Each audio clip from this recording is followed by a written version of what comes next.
What is up there, Workforce? Chris here with WorkToGame, and today I'm going to talk about leveling gathering from 1 to 50, specifically botanist or miner.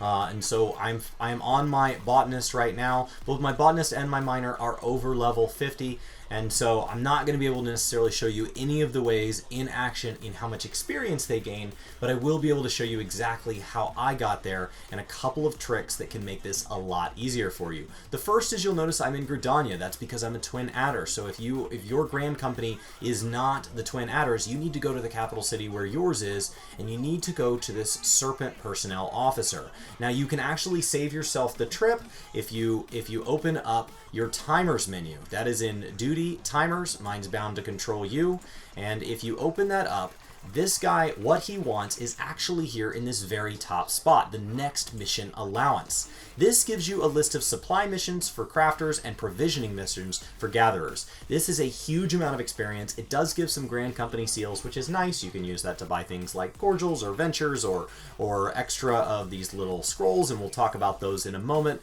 But what is most important here is that you see these prices, and these are all always something within the level range of what your character is. So Naxian Cudweed is something that my botanist should be able to gather, and Ogrehorn is something that my miner should be able to mine, assuming that I'm geared appropriately.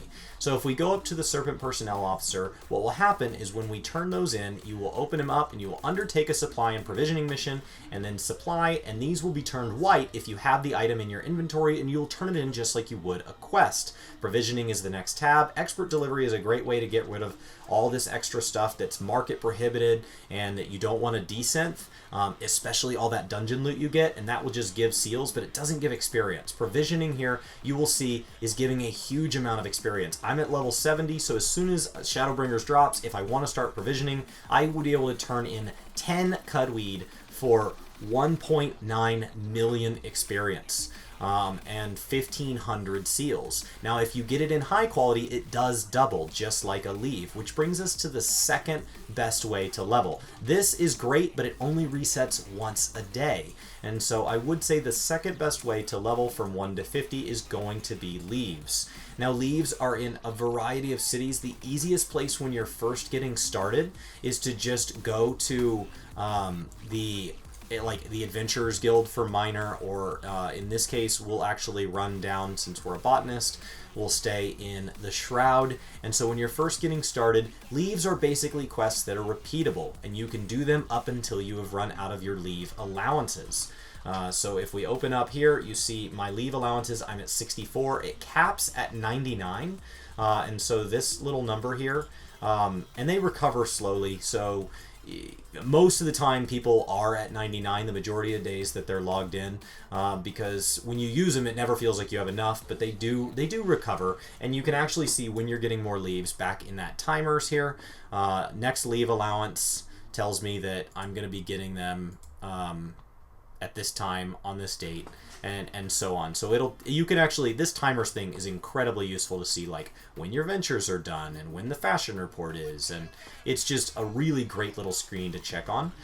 So if we go to this Leve meet and we can say Fieldcraft Leves, and I like starting in this one because it has a whole bunch of them, but basically various cities are going to have ones appropriate for that level range, for the gathering things in that area, and you can go ahead and just run through and grab the ones for your level range. It will default to opening the highest ones possible. So obviously as a level 70, I would need to go to Kugane, and after 25, but you can look all of this up. It will have a couple available at a time. It rotates through several, and if you've done them before, let's see if I've done any of these before, it gets a little green check mark. The green check mark is really, in my opinion, only there to say, hey, I've done this before when I go look at this achievement. If I go into Gathering and I jump down to Botanist and I scroll down, you can actually see that somewhere here, it might be under Leves. Quests, Levequests. And so if we scroll down, we can go to Tradecraft, Fieldcraft, how many I've completed ever, and then if you scroll through all the different crafter ones, and then you scroll through all the different, there it is, Botanist. And so you can get these different ones. So I've completed 58 unique. I've done 58, I've gotten 58 check marks. And so I would have to go look up kind of which ones I'm missing if I want to finish out these last 2 achievements, but currently there's no reward for them. So it's just something that kind of shows up throughout time, and that's really cool. The next way to level after leaves, assuming you're out of leave credits, is go ahead and keep your eye on that challenge log. The challenge log, first of all, has leaves. Keep in mind that with leaves, this reward gets granted to whichever character, whichever job finishes the leave. So if I turn in a leave right now on my botanist, I get nothing but the gil. But if I go ahead and switch over to my miner and complete one, I will actually gain 233,000 experience, which is a little over 10% of my way from 53 to 54. And same if I were to complete the 20th leave. It doesn't matter what the first 19 are, it matters which one I complete this on. So leaves is a great one here, and then crafting and gathering, and you'll go, and if you see, you have to gather up 100 items relative to your level. That's a fairly easy one to get if you've been doing leaves.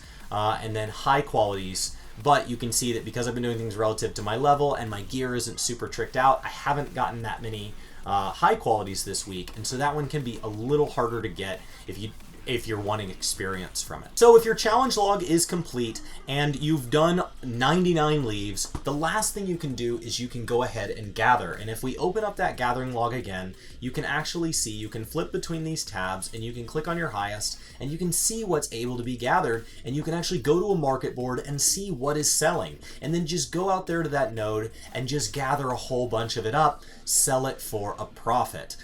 So it is absolutely 100% a great idea to go knock that out.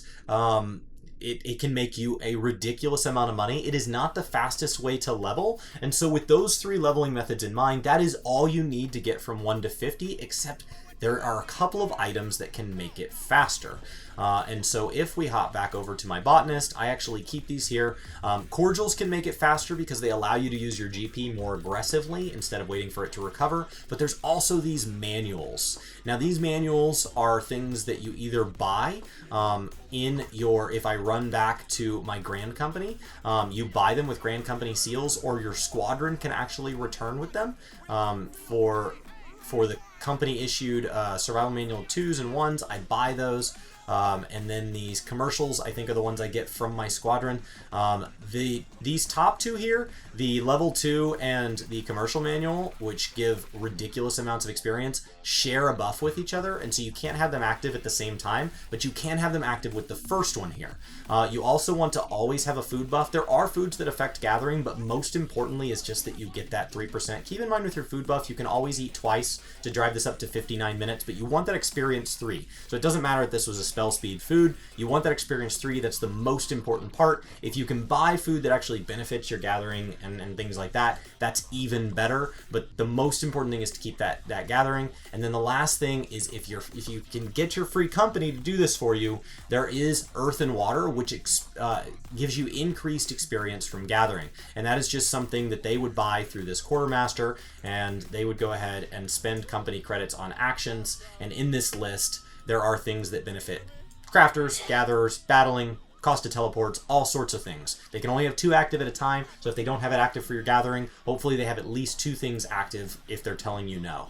And so if we run to this quartermaster to check on this last thing here, we can go to...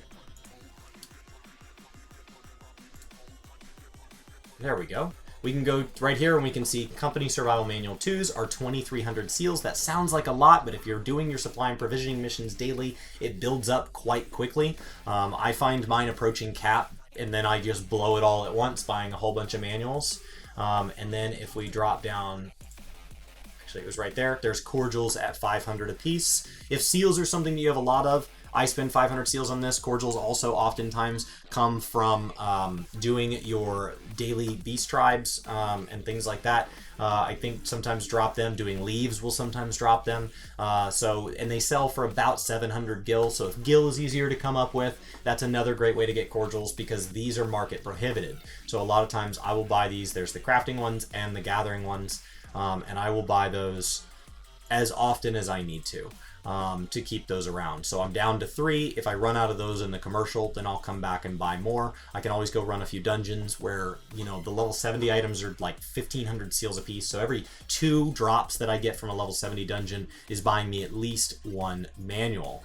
And so that is really enough to get you from 1 to 50 and to try this out. The 1 to 50 grind is the hardest. You don't have flying. You're getting through the grindiest version of gathering. There's so many cool systems that get added on as you get from 50 and beyond. And so I encourage you to just get in there, find a way to relax and do it.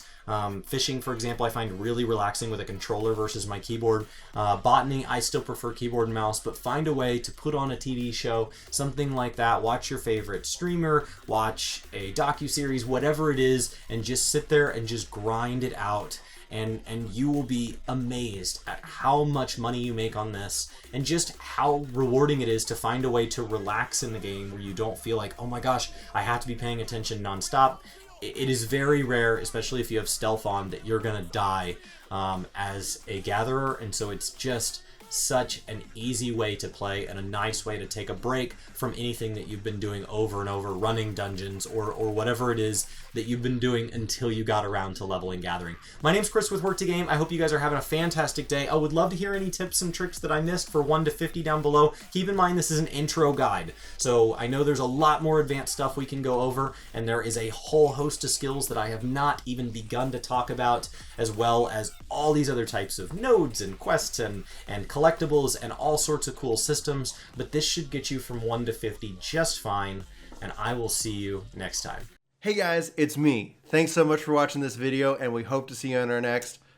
Is there anywhere you think they could see us in the meantime? Well, right now you probably can catch us out on Twitch. We usually stream quite a lot, so the link is in the description below for our Twitch page. And if you guys want to support us and you like what we do here on YouTube, you can actually support us for free by using your Twitch Prime sub if you're Amazon Prime.